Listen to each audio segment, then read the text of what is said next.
Dear students, now we will start our new topic general equations of a line from class 11 syllabus, that is straight lines.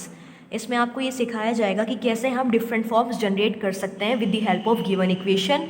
वो forms कौन कौन सी हैं, let me revise you. सबसे पहली form होती है slope intercept form, next is intercept form, third one is normal form.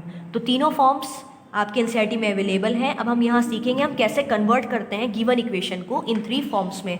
तो सबसे पहले आपके पास कोई भी स्टैंडर्ड इक्वेशन अगर होती है तो वो इस फॉर्म की होती है ax plus b y plus c is equal to 0 and where condition is a and b should not be 0. ये कंडीशन किसकी होती है? एक general linear equation in 2 variable की कंडीशन होती है जिसमें a और b कभी 0 नहीं होने चाहिए. अब ये जो a और b हैं इनकी जो इंपॉर्टेंस है वो फॉर्म के अकॉर्डिंग डिसाइड होगी. तो सबसे पहले जैसे हमारी फॉर्म है स्लोप इंटरसेप्ट फॉर्म.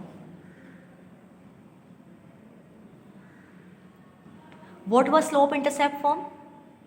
इसमें क्या करना होता है हमें, आपको जैसे एग्जाम्पल गिवन है 3x minus 4y plus 10 equals to 0. आपको इसे कन्वर्ट करना है सबसे पहले स्लोप इंटरसेप्ट फॉर्म में, उसके बाद उसका स्लोप भी निकालना है और x और y का इंटरसेप्ट, यानी जहाँ पर ये x और y एक्सिस को टच कर रहे हैं. तो इसमें यही सिखाया जाएगा कि कैसे हम इंटरसेप्ट फॉर्म जनरेट करते हैं और कोरस्पॉन्डिंग वैल्यूज़ के आंसर देते हैं. तो सबसे पहले जो भी आपकी इक्वेशन है उसे आप इस फॉर्म में कन्वर्ट करने की कोशिश करें, y is equal to M X plus C. यही हमारी स्लोप इंटरसेप्ट फॉर्म होती है. यहाँ पर m होता है स्लोप और c होता है हमारा x इंटरसेप्ट. याद है? तो अब आपको क्या करना पड़ेगा, इसको कन्वर्ट करना पड़ेगा इस फॉर्म में. तो कैसे करें, y के अलावा सबको शिफ्ट कर देते हैं. जैसे कि यहाँ y नेगेटिव है तो कोशिश कीजिए इसे ही आप शिफ्ट कर दें ताकि आपको साइन की प्रॉब्लम ना हो. तो हम लोग लिख सकते हैं 3x plus 10 is equal to 4y. अब ये 4 भी हटना चाहिए यहाँ से, y इज ऑल अलोन तो 4 डिवाइड में जाएगा. So I am getting here 3/4x plus 10/4 equals to y. So I hope I have converted y is equal to mx plus c. So that is of the form y is equal to mx plus c on comparing. अब compare करते हैं. चलिए, compare करने का मतलब होता है x के कोफिशिएंट के साथ उसका कोफिशिएंट और c के सामने c की वैल्यू है. सो m कितना हो रहा है यहाँ से, m इज इक्वल टू 3/4. देखिए m यहाँ है तो x के साथ m 3/4 लेना चाहिए. And what about the value of c? And c is equal to 10. Clear? देखो बेटे, ये एग्जाम्पल 13 हम लोग कर रहे हैं एनसीईआरटी का. इसमें ये फर्स्ट पार्ट था कि स्लोप निकालिए, सेकंड पार्ट में एक्स और वाई दोनों इंटरसेप्ट निकालने हैं. तो ये तो थी आपकी स्लोप इंटरसेप्ट फॉर्म. अब आती है नॉर्मल इंटरसेप्ट फॉर्म जिसमें आपके दोनों वैल्यूज़ आती हैं जहाँ पर एक्स को टच करता है वाई को टच करता है. तो बेटे दोनों फॉर्म्स के लिए अगर आपको याद हो हमने एक फॉर्म पढ़ी थी x upon a plus y upon b is equal to 1.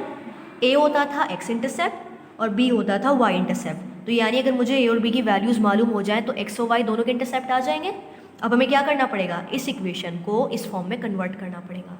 तो इसको करने का क्या तरीका होता है, क्या करना है, यहाँ से 3 हटाना है, यहाँ से -4 हटाना है और यहाँ क्या जनरेट करना है राइट साइड में 1. So we have 3x minus 4y plus 10 is equal to 0. ये गिवन है हमें. तो सबसे पहले क्या कीजिए, आप कांस्टेंट को राइट साइड लेकर जाइए. -10 हो गया है. अब क्या करें हम, 3x upon -10 minus 4y upon -10 is equal to 1. यानी 1 तो हमने जनरेट कर लिया है. अब बस क्या करना है, यहाँ से 3 हटाना है ताकि x के कोफिशिएंट यहाँ 1/a की फॉर्म में आ जाए.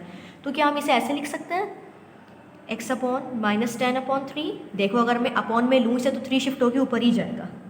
यहाँ से क्या हो जाएगा, देखो बेटे स्टैंडर्ड में मुझे प्लस चाहिए ना, तो क्या ये माइनस माइनस प्लस हो रहा है मिलकर. y upon 10/4 equals to 1. Any problem? सिर्फ क्या किया है हमने, ये कोफिशिएंट को नीचे ले गए क्योंकि इसकी पोजीशन नीचे है तो वो ऊपर भी आ सकती है. सिमिलरली y की टर्म भी नीचे जाकर ऊपर आ सकती है. क्या ये एग्जैक्टली इस फॉर्म में कन्वर्ट हो गया है? So which is of the form x upon a plus y upon b is equal to 1. So a is equal to -10/3 and b equals to 10/4. 10/4 को हम कट कर सकते हैं 5/2 में. आपको रिड्यूस करके आंसर देना है एग्जाम में भी. तो b की वैल्यू 5/2 और a की value -10/3. Hence x intercept is -10/3 and y intercept is 5/2. समझ में आ गया है। अब क्वेश्चन जो आपकी एक्सरसाइज में है वो इसी टाइप के हैं। आपको कोई भी इक्वेशन दे देंगे, जैसे यहाँ एक एग्जांपल हमने लिया है, बोलेंगे आपसे कि स्लोप निकालिए और x और y इंटरसेप्ट निकालिए। स्लोप के लिए आप इस फॉर्म में कन्वर्ट कर लेना mx प्लस सी की फॉर्म में, तो वहाँ से m कंपेयर करके डायरेक्टली आ जाएगा। फिर आप क्या करेंगे, इंटरसेप्ट फॉर्म बनाने के लिए आप इस इक्वेशन को कन्वर्ट करेंगे x upon a plus y upon b is equal to 1 में, कन्वर्ट हो जाएगा। Now come to the most important form, that is normal form. वो सबसे इंपॉर्टेंट है इस चैप्टर में, तो वो कैसे जनरेट करते हैं। If you remember, normal form was x cos omega plus y sine omega is equal to p. ये होता है जहाँ पर हमारा ओमेगा इज दी एंगल किसके बीच में होता है, नॉर्मल और एक्स एक्सिस के बीच में, और पी क्या होता है, लेंथ ऑफ दैट नॉर्मल, यानी वो नॉर्मल जो हमने डाला है। आपको फिगर्स में एक्सप्लेन कर देती हूँ दोबारा। If I have a line, ये लाइन है हमारी जो जा रही है, हमने ओरिजिन से क्या किया, उसे परपेंडिकुलर डाला, तो ये जो डिस्टेंस होता है इसे p बोलते हैं, और ये नॉर्मल की तरह वर्क कर रही है। जो x एक्सिस के साथ ये एंगल बनाती है उसको बोलते हैं हम omega. So omega is the angle between normal and x axis and p is the length of perpendicular drawn from origin to a line. ठीक है, अब आपको इस फॉर्म में क्वेश्चन को कन्वर्ट करना है, तो इस पर बेस्ड एग्जाम्पल 14 है आपके सामने। Let's see example 14। इसमें देखिए क्या गिवन है आपको, reduce the equation this root 3x plus y minus 8 is equal to 0 into normal form, then find the values of p and omega। यानी दोनों काम करना है, नॉर्मल फॉर्म में भी रिड्यूस करना है, फिर p और ओमेगा की वैल्यू भी बतानी है। So let's write the equation. So here root 3x plus y minus 8 is equal to 0, ये इक्वेशन आपको गिवन है। तो देखो बेटे, नॉर्मल फॉर्म के लिए याद रखना क्या ट्रिक होती है कन्वर्ट करने के लिए। सबसे पहले आप ये देखना x और y के कोफिशिएंट क्या है। यहाँ पर x का कोफिशिएंट रूट 3 है, y का कोफिशिएंट 1 है।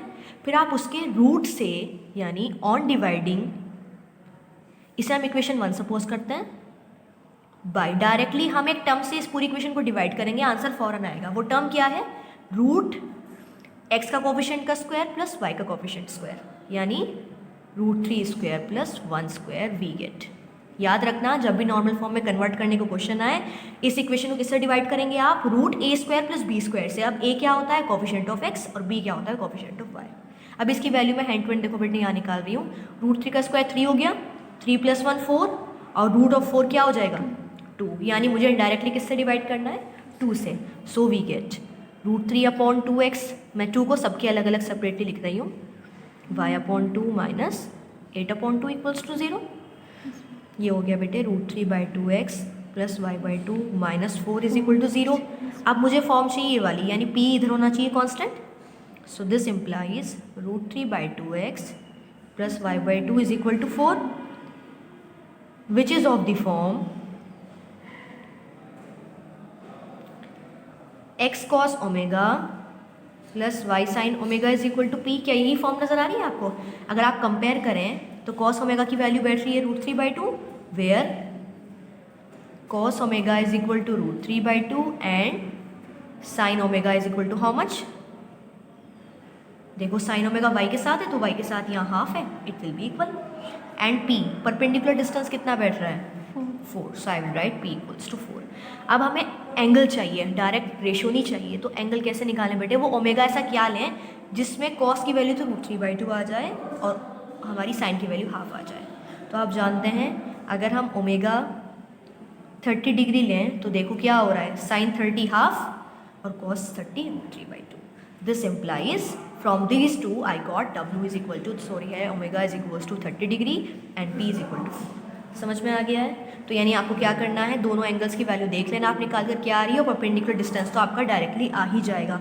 कभी कभी क्वेश्चन में क्या होता है, आपकी वैल्यू प्लस में आ जाती है, जैसे +8 क्वेश्चन में आ गया तो शिफ्ट करके माइनस में बैठेगा वो, तो यानी आंसर -4 आएगा, और डिस्टेंस का भी नेगेटिव नहीं हो सकता है, तो इस माइनस को हम यहाँ कॉमन लेते हैं, इसे हमेशा प्लस बनाना है डिस्टेंस को, याद रहेगा। तो यानी माइनस वो कॉस के साथ आएगा और यहाँ साइन के साथ आएगा। जब आप क्वेश्चंस करेंगे, प्रॉब्लम आएगी तो हम डिस्कस कर लेंगे, ठीक है बेटा। अब ये ओमेगा आ चुका है और p भी आ चुका है। अब इसके बाद एग्जाम्पल 15 हम देखते हैं, इसमें क्या गिवन है, find the angle between the lines this and this. आपको दो लाइन्स गिवन है, इनके बीच में एंगल निकालना है। तो आपको फॉर्मूला याद है, फर्स्ट एक्सरसाइज में हमने किया था angle between two lines, tan theta is equal to modulus m2 minus m1 upon 1 plus m1 m2, यानी मुझे m1 चाहिए और m2 चाहिए। आप जानते हैं किसी भी इक्वेशन से स्लोप कैसे निकलता है, अगर आप इसे y = mx + c की फॉर्म में कन्वर्ट कर दें, शिफ्ट कर दें इसे, तो कंपेयर करने से m आ जाएगा, यानी यहाँ हमारा m1 आ जाएगा। और यहाँ से क्या आएगा हमारा m2, यहाँ पुट करेंगे आंसर आ जाएगा आपका। ट्राई कर सकते हैं इस क्वेश्चन को। सो आप लोग इस क्वेश्चन को ट्राई कीजिएगा। In case you have any problem then you can write your doubts. अब आते हैं नेक्स्ट एग्जाम्पल पर, that is example 16। Show that the two lines, first line is a1x + b1y + c1 = 0।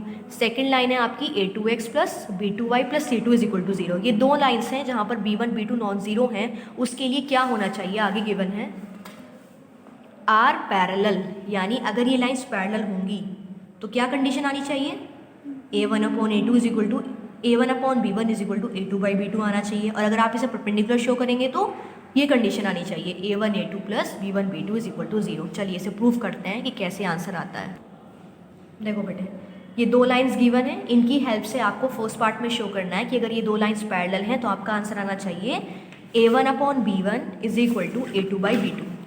अब ये लाने के लिए आपको सबसे पहले, आप जानते हैं अगर दो लाइंस पैरेलल होती है तो उनके स्लोप इक्वल होता है, वो हिंट हमें मालूम है, तो वहाँ से आंसर आएगा। सेकंड, आप जानते हैं जब दो लाइंस परपेंडिकुलर होती हैं तो उनके स्लोप का प्रोडक्ट -1 होता है, वहाँ से सेकंड आंसर आएगा। तो पहले हम करते हैं first part. To show when lines are parallel then आपको शो करना है a1/b1 = a2/b2, ये लाना है। सेकेंड पार्ट यहाँ लिखते हैं, हमें क्या शो करना है, हमें यहाँ शो करना है इफ़ परपेंडिकुलर, अगर परपेंडिकुलर होंगी तो लाना है आपको a1a2 + b1b2 = 0, ये आपको शो करना है। तो इसे लाने के लिए हमें क्या करें, पहले यहाँ से स्लोप निकालें और यहाँ से स्लोप निकालें, तभी तो स्लोप आएंगे दोनों लाइन के और हम कंपेयर कर पाएंगे जो हमें करना है। So here a1x + b1y + c1 = 0 and a2x + b2y + c2 = 0, ये दोनों गिवन है ना। अब मैं इसे y = mx + c की फॉर्म में लिखना चाह रही हूँ, तो कैसे लिख सकता है, -a1x - c1, so y = -a1/b1x - c1/b1 and b2y = -a2x - c2, y = -a2/b2x - c2/b2। So on comparing with y = mx + c we get, देखो बेटे इसका स्लोप m1 ले सकते हैं, इसका m2 ले सकते हैं, कंपेयर तो इसी इक्वेशन से होगा। तो m1 कितना आ रहा है, this one is m1 -a1/b1। What about m2 -a2/b2, जो x का कोफिशिएंट होता है ना वो हमारा स्लोप होता है। अब हम करते हैं फर्स्ट पार्ट यहाँ और सेकेंड पार्ट का सोल्यूशन यहाँ। When lines are parallel then हम जानते हैं स्लोप बराबर होता है m1 = m2, तो बराबर रख दीजिए। सो दिस इम्प्लाइज -a1/b1 = -a2/b2, ये दोनों तो कैंसिल हो गए, वही आंसर आ गया है जो हमें शो करना है। Second case, when lines are perpendicular then condition क्या होती है बेटे, स्लोप का प्रोडक्ट -1। सो m1 कितना है हमारा, -a1/b1 × -a2/b2 = -1। देखो माइनस माइनस तो प्लस हो जाएगा, इसके साथ माइनस अभी है, क्या ये ऐसे बैठ रहा है, a1a2 = -b1b2, हमने ऊपर की ऊपर मल्टीप्लाई की, नीचे की नीचे, फिर भेज दिया उधर। So I am getting a1a2 + b1b2 = 0। This we have to prove.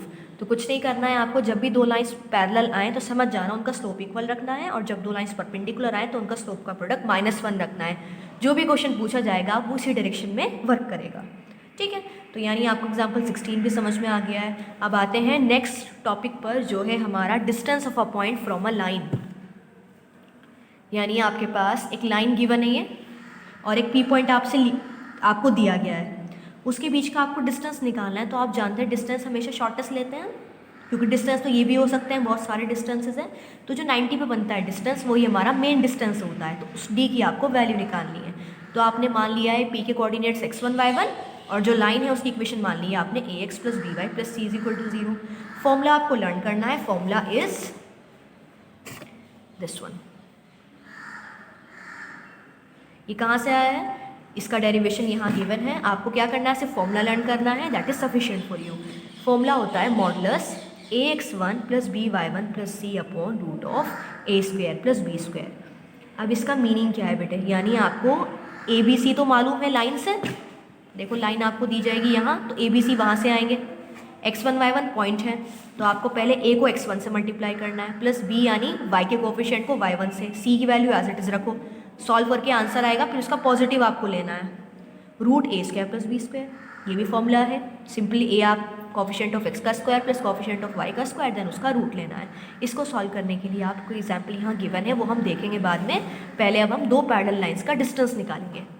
So there are two parallel lines, y is equal to mx plus c1 and y is equal to mx plus c2, दोनों के बीच का आपको distance निकालना है। तो distance formula क्या रहेगा, आप याद रखना बेटे, जब दो लाइन्स पैरेलल होती हैं तो स्लोप बराबर होता है ना, इसीलिए हमने यहाँ देखो m1 नहीं लिखा है, यहाँ mm लिखे हैं दोनों, क्योंकि स्लोप सेम है, बस क्या फ़र्क होगा, कांस्टेंट का फ़र्क होगा।